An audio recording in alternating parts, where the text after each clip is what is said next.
To question are Pak మళ్ళీ భారత్ లో ఉగ్ర కుట్రలను పన్నుతోందా? కొత్త కొత్త మోడల్స్ తో దేశంలోకి ఎంట్రీ ఇస్తున్నారు Pak terrorist.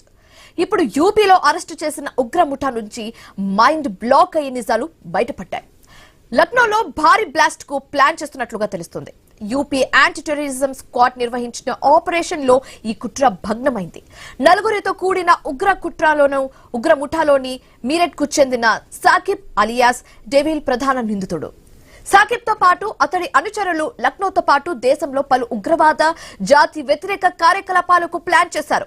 Telegram, Instagram apps ద్వారా పాకిస్తాన్ ఉగ్ర ముఠాలతో సంప్రదింపులు చేస్తున్నట్లుగా బయటపడింది.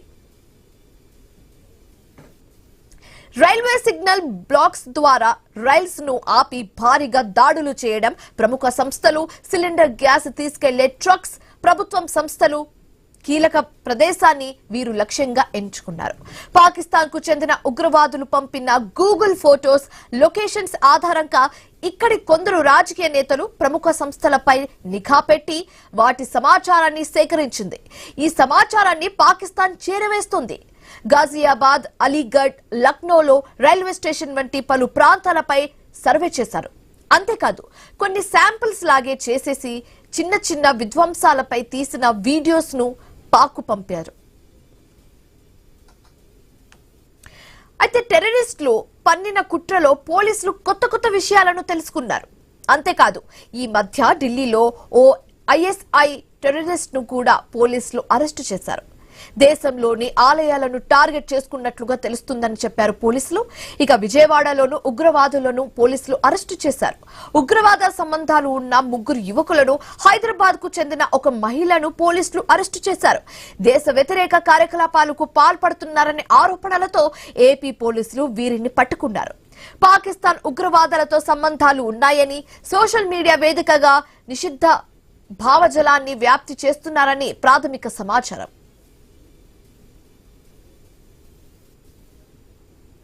ఇలా ఉగ్రవాదులు దేశవ్యాప్తంగా ఎక్కడికక్కడ ప్లాన్ చేస్తున్నట్లుగా తెలుస్తుంది. అలర్ట్ అయిన పోలీసులు నిరంతరం నిఘా పెట్టి చెక్ పెట్టినట్లుగా తెలుస్తుంది. ఉగ్ర లింక్స్ పై నిరంతరం నిఘా ఉంటుందా? ఉగ్రవాదులు మోడల్స్ ని మార్చేస్తుంటున్నారా? పాక్ తో నిత్యం లింక్స్ కలిగి ఉంటున్నారా? పక్కా నిఘాతో ముప్పును తప్పించారా? దేశంలో ఉగ్రవాదులను పాక్ ప్రేరేపిస్తుందా అన్న క్వశ్చన్స్ రేస్ అవుతున్నాయి. ఇప్పుడు ఇదే అంశానికి సంబంధించి మాట్లాడడానికి మనతో పాటు జాయిన్ అవుతున్నారు పోతిరెడ్డి కృష్ణకాంత్ గారు, ఏపీ బీజేపీ మీడియా, అండ్ అలాగే తాడిశెట్టి పశుపతి గారు, అనలిస్ట్. వాళ్ళిద్దరితో మాట్లాడే ప్రయత్నం అయితే చేద్దాం. నమస్తే అండి. సో మనం చూస్తున్నాము ఢిల్లీ, విజయవాడ అండ్ నిన్న రీసెంట్లీ 2 days బ్యాక్ లక్నోలో టెర్రరిస్ట్ ని పట్టుకోవడం జరిగింది. సో ఒక గట్టి దాడికి సంబంధించి వీళ్ళు ప్లాన్ చేస్తున్నారన్న వాదన తెరపైకి వస్తుంది. సో మీరేం చెప్తారు కృష్ణకాంత్ గారు? నమస్తే మేడం. ముందుగా మీకు ఐ న్యూస్ ప్రేక్షకులకి అండ్ తోటి ప్యానలిస్ట్ కి నమస్కారం. ఇవాళ రోజు మనం చూసుకుంటే ఇది దేశ భద్రతకి ఒక కొత్త సవాళ్లు రాబోతున్నాయి. లక్నో నుంచి విజయవాడ వరకు ఈ ఉగ్ర రూపం కొత్త రూపాన్ని దాల్చుకుంది. ఇదివరకు మీరు చూస్తే అంటే వీళ్ళంతా లౌడ్ టెర్రరిస్ట్ యాక్టివిటీస్ చేసేవాళ్ళు. లౌడ్ టెర్రరిస్ట్ యాక్టివిటీస్ అంటే ఒక 26/11 లాంటివి, ఒక పెద్ద పెద్ద బాంబ్ బ్లాస్ట్లు ఇలాంటివి ప్లాన్ చేసేవాళ్ళు. కానీ ఇప్పుడు వాళ్ళకి అర్థమైంది అవన్నీ ఇప్పుడు సాధ్యం కాదు. ఇప్పుడున్న మా యొక్క గవర్నమెంట్ లో మీరు చూసారు గత 12 ఏళ్ళుగా ఎంత మేము తగ్గించుకుంటూ వచ్చాము ఈ ఉగ్రదాడులు. సో అది వాళ్ళకి అర్థమైంది. లౌడ్ నాయిసెస్ టెర్రరిస్ట్ యాక్టివిటీస్ మనం చేయలేము. సో అందుకని డీసెంట్రలైజ్ అవుదాము అంటే కొత్త పందా ఎంచుకున్నారు వాళ్ళు. డీసెంట్రలైజ్ అవుదాము, చిన్న చిన్న దాడులు చేద్దాము, అంటే ఎప్పటికప్పుడు ఒక డిస్టర్బెన్స్ క్రియేట్ చేద్దాం దేశం లోపల. సో అని చెప్పి దానికి ఎంచుకున్నట్టుగా ఈ కొత్త పందాన్ని ఉపయోగించుకున్నారు. ఇప్పుడున్న టెక్నాలజీని ముఖ్యంగా. అంటే మీరు ఇప్పుడు చూసుకుంటే లోకల్ యువతని రిక్రూట్ చేసుకోవడం ఎక్కువ. వాళ్ళు ఇదివరకు బయట నుంచి వచ్చేవాళ్ళు టెర్రరిస్టులు. ఇప్పుడు వీళ్ళు ఇక్కడ లోకల్ గా రాడికలైజ్డ్ ఐడియాలజీ ఉన్న యువతని టార్గెట్ చేస్తూ, ముఖ్యంగా మీరు చూసే చదువుకున్న వాళ్ళే, ఎగ్జాక్ట్లీ చదువుకున్న వాళ్ళై ఉండి వాళ్ళు ఇంకా ఎక్కువ బ్రెయిన్ వాష్ చేసే ప్రక్రియ. అంటే ఒక కమ్యూనల్ పరంగా వాళ్ళని, ఒక చదువుకున్న వ్యక్తులు ఇంకా ఎంత ఈజీగా మనం రాడికలైజ్ చేయొచ్చు అనేది ఉదంతం చెప్తుంది. ఎందుకంటే చదువుకున్నారని మనం అనుకుంటున్నాం, కానీ వాళ్ళు ఒక కమ్యూనల్ పరంగా వాళ్ళు ఎంత రాడికలైజ్ ఉన్నారు, వాళ్ళు ఉత్తినే బ్రెయిన్ వాష్ చేయొచ్చు అనేది ఉదంతం చెప్తుంది. ఎందుకంటే that's the reason they are using social media tactics. అంటే ఎలాంటివి, ఇన్స్టాగ్రామ్, వాట్సాప్, ఇలాంటి వాటి ద్వారా వాళ్ళని పట్టుకోవడము, వాళ్ళని రిక్రూట్ చేసుకోవడము, వాళ్ళకి బ్రెయిన్ వాష్ చేయడం, ఎప్పటికప్పుడు వాళ్ళకి తరగతులు, ఆన్లైన్ క్లాసెస్ కూడా చెప్పడం ఈ బ్రెయిన్ వాష్ లో. ఇలా యూ డోంట్ బిలీవ్ రకరకాల అంటే టెక్నాలజీని ఎలా ఉపయోగించుకోవాలి లోకల్ యూత్ అంటే బయట నుంచి మనం సెక్యూరిటీని ఇప్పుడు దేశ భద్రతని పటిష్టం చేసాం మా గవర్నమెంట్ వచ్చిన తర్వాత బయట నుంచి వచ్చే ఛాన్సెస్ చాలా తక్కువ అయిపోయినాయి వాళ్ళకి. సో అందుకని వాళ్ళు ఏం చేస్తారు ఇట్లా సోషల్ మీడియా ద్వారా లోకల్ యువతనే రిక్రూట్ చేసుకొని వాళ్ళ నుంచే ఇంకా పెద్ద పెద్ద బ్లాస్ట్ కాకుండా ఇలా చిన్న చిన్న బ్లాస్ట్ ఇప్పుడు మనం చూసాం ఈ లక్నో ఉదంతమే వీళ్ళ ప్లాన్ ఏంటి యాక్చువల్ అతని పేరు సాకిబ్ అంట వాడి సూడోనేమో ఇది డెవిల్ అండ్ కో అని అంటారు ఆ పేరు కూడా చూడండి. సో ఆ డెవిల్ ని మనోళ్ళు పట్టుకున్న తర్వాత మనకి అబ్బురపరిచే విషయాలు ఏం బయటపడ్డాయి అక్కడ వాళ్ళ ఏంటి పెద్ద పెద్ద దాడులేం కాదు ఇది ఒక రైల్వే సిగ్నల్ బాక్స్ ని వాటిని డ్యామేజ్ చేయడము అంటే ట్రైన్ యాక్సిడెంట్స్ అయ్యే విధంగా ఇంకోటి ఈ ట్రక్స్ ని ఈ ఎల్పిజి సిలిండర్ తో నడిచే ట్రక్స్ ఏవైతే ఉన్నాయో గ్యాస్ సిలిండర్స్ ని వాటిని బ్లాస్ట్ చేయడము ఇట్లాంటి వాతావరణం చిన్న ఇన్సిడెంట్స్ క్రియేట్ చేసి ఆ డిస్టర్బెన్స్ ని తీసుకురావాలనేది వాళ్ళ మెయిన్ ఉద్దేశం అని చెప్తున్నారు. ఓకే ఓకే సో పశుపతి గారు ఓకే కృష్ణకాంత్ గారు మాట్లాడదాం. పశుపతి గారు మీరు చెప్పండి, ఇప్పుడు సోషల్ మీడియా అంటే ఎంతసేపు రీల్స్ లేకపోతే ఫొటోస్ అప్లోడ్ చేయడం ఇలాంటి వాటికి ఉపయోగపడుతుందన్న ఒక థాట్ అయితే ఉండింది. But on the flip side మనం చూస్తున్నాం ఇలాంటి సోషల్ మీడియా యాప్స్ ని యూజ్ చేసి టెర్రరిజం ని ఇంకా ఎక్కువ ప్రోత్సహిస్తున్నారన్న వాదన ఇప్పుడు తెర మీదకి వస్తుంది. అండ్ మనం ఒక few months back 1 year back YouTuber ఒక మహిళా లేడీ యూట్యూబర్ ఎలా అయితే టెర్రరిస్ట్ లింక్స్ తో కనెక్ట్ అయి ఉన్నారు అది కూడా ఒక యూట్యూబర్ ఇలా చేస్తారన్న ఒపీనియన్ కూడా ఎవరికి రాలేదు. సో ఈ సోషల్ మీడియా అనేది ఎంత డేంజరస్ గా ఇప్పుడు మారబోతున్నాయన్న క్వశ్చన్ రేస్ అవుతుంది. ఏం చెప్తారు మీరు? ముందుగా ఐన్యూస్ ప్రేక్షకులకు ప్యానెల్ మిత్రులకు మీకు గుడ్ ఆఫ్టర్నూన్. అయితే ఎప్పుడు కూడా సంఘ విద్రోహ శక్తులు అనేవాళ్ళు రకరకాల రూపాంతరాలు ఎప్పటికప్పుడు సమయానుకూలంగా సమయానుసారంగా ప్రాంతాలకు అతీతంగా చేస్తుంటారు. ఇవాళ సోదరుడు చెప్పినట్టుగా ఒకప్పుడు ఇంటర్నేషనల్ క్రిమినల్స్ వచ్చే దగ్గర కొంచెం బార్డర్ సెక్యూరిటీస్ కానివ్వండి లేకపోతే నిఘా సంస్థలు కానీ అవి ఎక్కువ పటిష్టంగా అయినప్పుడు ఏం చేస్తున్నారంటే ఇక్కడనే అంటే మనలో ఉన్నవాడికి ఎవరిని కొంచెం సస్పెక్షన్ అనేది చాలా డిఫరెంట్ గా ఉంటుంది. ఇప్పుడు అందుకే కాశ్మీర్ నుండి కన్యాకుమారి వరకు లేకపోతే ఒక ముస్లిం స్టేట్ లోనో లేకపోతే ముస్లిం ప్రాంతంలో ఉన్నటువంటి జిల్లాలోనో లేకపోతే అక్కడ ఉన్నటువంటి ముస్లిం ప్రాతిపదికన ఏర్పాటు చేసినటువంటి ప్రభుత్వాల ప్రాతిపదికన ఉన్నటువంటి స్థలాలలో ఎక్కువ ఈ అరాచకం చేస్తుండేవి. అవి కాస్త అవి వేరే వేరే రూపాంతరాలు చెల్లి వేరే వేరే ప్రాంతాలకు డీసెంట్రలైజ్ అవుతున్నాయి. ప్రధానంగా ఇప్పుడు ఏం చేస్తున్నారంటే ఒకప్పుడు ఎవరికి ఒక ఎగ్జిస్టెన్స్ లేకపోతే వాడి లైఫ్ కి ఒక ఎయిమ్ గోల్ లేనటువంటి వాళ్ళను ఏదో తక్కువ డబ్బులతోని ఎరవేసి చేసేవాళ్ళు. ఇవాళ ప్రొఫెషనల్ ను అంటే ఒక డాక్టర్స్ కానీ లేకపోతే ఒక ఇంజనీర్స్ కానీ ఒక మంచి ఉద్యోగం చేసేవాడు కానీ లేకపోతే వ్యాపారం చేసేవాడు కానీ వాళ్ళ మీద మనకు సస్పెక్షన్ అనేది తక్కువ ఉంటుంది కాబట్టి వాళ్ళ ఫోకస్ అంతా అక్కడ చేశారు. ఏంటి ఒక టెక్నాలజీ పరంగా ఉపయోగించవచ్చు లేకపోతే ఎక్కువ ఇన్ఫ్లుయెన్స్ చేయవచ్చు. అదే మీరు అంటున్నారు సోదరుడు అంటున్నారు అది చిన్న చిన్న బ్లాస్ట్ల కోసం ప్రయత్నం చేస్తారండి. చిన్న చిన్నవి కాదండి. అది ఒక ట్రైన్ సిగ్నల్ వల్ల యాక్సిడెంట్లు అయిపోతే ఒక 2 ట్రైన్లు ఢీకొంటే 100 మంది 1000 మంది కూడా అంటే వాళ్ళ స్ట్రాటజీని చేంజ్ చేశారనమాట. ఎంతసేపు బాంబ్స్ తో గానీ వీటితో కాకుండా ఈసారి ఇలాంటి వాటిని ఇప్పుడు ఒక సిలిండర్స్ తీసుకెళ్లేటువంటి ట్రక్ ను టార్గెట్ చేసిందంటే ఇట్స్ హ్యూజ్ ఇంపాక్ట్ ఉంటుంది. అది ఆషామాషి కాదు. ఒక సిలిండర్ బ్లాస్ట్ అయితేనే ఎంత ఉంటుందో అలా ఒక 100-200 సిలిండర్లు క్యారీ చేస్తున్నటువంటి ఒక ట్రక్ ను బ్లాస్ట్ చేస్తే ఆ ప్రాంతం ఊహించని విధమైనటువంటి పరిణామాలు ఉంటాయి. పశుపతి గారు ఇందాక మీరు అన్నట్టుగా హై ప్రొఫెషనల్స్ మంచి ప్రొఫెషనల్స్ వాళ్ళనే ఎంచుకుంటున్నారు. సో టెక్నికల్ పరంగా టెక్నాలజీ పరంగా వాళ్ళని యూజ్ చేసుకోవచ్చని. సో ఇంత వెల్ ఎడ్యుకేటెడ్ గా ఉన్న హై ప్రొఫెషన్స్ లో ఉన్నా కూడా వీళ్ళు ఎందుకు ఇంత ఈజీగా ఇన్ఫ్లుయెన్స్ అయిపోతున్నారు? ఎందుకు అంటే వాళ్ళు అంతలా బ్రెయిన్ వాష్ చేస్తున్నారా? వీళ్ళు ఇంత ఈజీగా ఇన్ఫ్లుయెన్స్ అయిపోవడానికి రీజన్స్ ఏమో అయి ఉండొచ్చు అంటారు? రీజన్స్ ఏంటంటే మదర్సాలలో ఒక మంచి అంటే పూర్ ఫ్యామిలీస్ కి పూర్ స్టూడెంట్స్ కి హెల్ప్ చేస్తున్నాం అనేటువంటి ముసుగుతోని ఆ మదర్సాల ప్లేస్ లోనే వాళ్ళకి అక్కడనే ఆజ్యం పోస్తున్నారు, అక్కడే బీజం వేస్తున్నారు. అక్కడ చదువుతో పాటు విధ్వంసం ఎలా చేయాలనేటువంటి వాళ్ళు ఉన్నారు. అందుకని అక్కడే ఉన్నారు. బై న్యాచురల్ గా మీరు ఒక ఇంజనీర్ ఒక డాక్టర్ ఎవరు కూడా అంతటి క్రూరత్వానికి ఒడిగట్టరు. అది ఏ మతంలో ఉండొచ్చు. కానీ వీళ్ళకు ఆ మదర్సాలు ఏవైతే ఉన్నాయో ఏం స్టార్టింగ్ నుండి అంటే వాళ్ళ ఒక లాంగ్ టర్మ్ ఎఫర్ట్స్ అన్నట్టు ఒక 20 సంవత్సరాలు వాడిని మొత్తం మొదటి నుండి లాస్ట్ వరకు చేసి ఆ విధంగా ప్రయత్నం చేస్తున్నారు. అంటే వాళ్ళకు వాళ్ళ లవ్ జిహాద్ విషయమే కావచ్చు లేకపోతే ఇలాంటి ఏంటి అంటే ఇవాళ మీరు జైల్లోకి వెళ్ళండి. ఇలా చించలగూడ జైలుకి వెళ్తారా లేకపోతే రాజమండ్రి జైలుకి వెళ్తారా 80% of the community A community ఉంటుందో అది చిన్న నేరమా పెద్ద నేరమా మీకే అర్థమైపోతుంది. అంటే అక్కడ వాళ్ళ పేరెంట్స్ కానీ లేకపోతే ఆ సంఘ సంస్థలు కానీ లేకపోతే అక్కడ ఉన్నటువంటి మదర్సాలు కానీ చేసేటువంటి ఇన్ఫ్లుయెన్స్ వాళ్ళకు చేస్తున్నటువంటి ఫీడింగ్ ఏదైతుందో రాంగ్, అంటే మొత్తానికి మన దేశాన్ని విధ్వంసం చేయాలి, దేశాన్ని అంటే వ్యతిరేకించాలి, దేశ ప్రధానులు చేసేటువంటి వాటిని వ్యతిరేకించాలి అంటే ప్రతినిత్యం వాడికి అవే ఆజ్యం పోస్తున్నటువంటి క్రమంలో ఈ రూపాంతరం జరుగుతుంది. ఓకే, సో కృష్ణకాంత్ గారు మీరు చెప్పండి. నేను ఏమంటున్నా ఒక్క నిమిషం నేను ఏమంటున్నాను, ఇప్పుడు ఈ ఉగ్రవాదులు 2, 3, 5 పట్టుకోవడం వల్ల కాదు, అసలు ఈ ఉగ్ర సంస్థలను మ్యానుఫాక్చరర్ ఎవడైతే ఉన్నాడో వాడిని ఒక 4 వేసేసారు అనుకోండి, ఇంకా నెక్స్ట్ కాదు అది ఆ పాక్ తీసేయాలని చెప్తున్నారు మీరు. ఎగ్జాక్ట్ నుండి ఎక్కడైతే ఇప్పుడు వీళ్ళందరూ చిన్న ఇన్ఫ్లుయెన్స్ కు ఎమోషనల్ కోసం వచ్చినటువంటి వ్యక్తులు, అసలు ఆ ఉగ్ర సంస్థలను మ్యానుఫాక్చరర్ ఎవరు చేస్తున్నారు, రూట్ నుండి తీసేస్తే మొత్తం స్మాష్ అవుతుంది. ఎందుకంటే ఈ డీసెంట్రలైజ్ ను మనం కాన్సన్ట్రేట్ చేసే బదులు అక్కడ ఉన్నటువంటి అక్కడే మాట్లాడదాం. కృష్ణకాంత్ గారు ఇప్పుడు మీరు చెప్పండి, మీరు స్టార్టింగ్ లో చెప్పినట్టుగా బీజేపీ ప్రభుత్వం చాలానే చర్యలు తీసుకుంటుంది ఈ టెర్రరిజం ని అరికట్టేందుకు, ఆపేందుకు అండ్ వీళ్ళని టెర్రరిస్ట్ ని బయట తీసేందుకు, పట్టుకునేందుకు చాలానే ప్రయత్నాలు చేస్తుందని చెప్పారు. సో ఎలాంటి స్ట్రాటజీ ఫాలో అవుతుంది, ఎలాంటి ప్రయత్నాలు చేస్తుంది కేంద్ర ప్రభుత్వం వీటిని అరికట్టేందుకు? ముఖ్యంగా అండి ఇప్పుడు మనం చూసుకుంటే ఐబీ ఇంటెలిజెన్స్ బ్యూరో గానీ రా గానీ మేమందరం కలిసి ఇక్కడ పనిచేస్తున్నాం ఇక్కడ.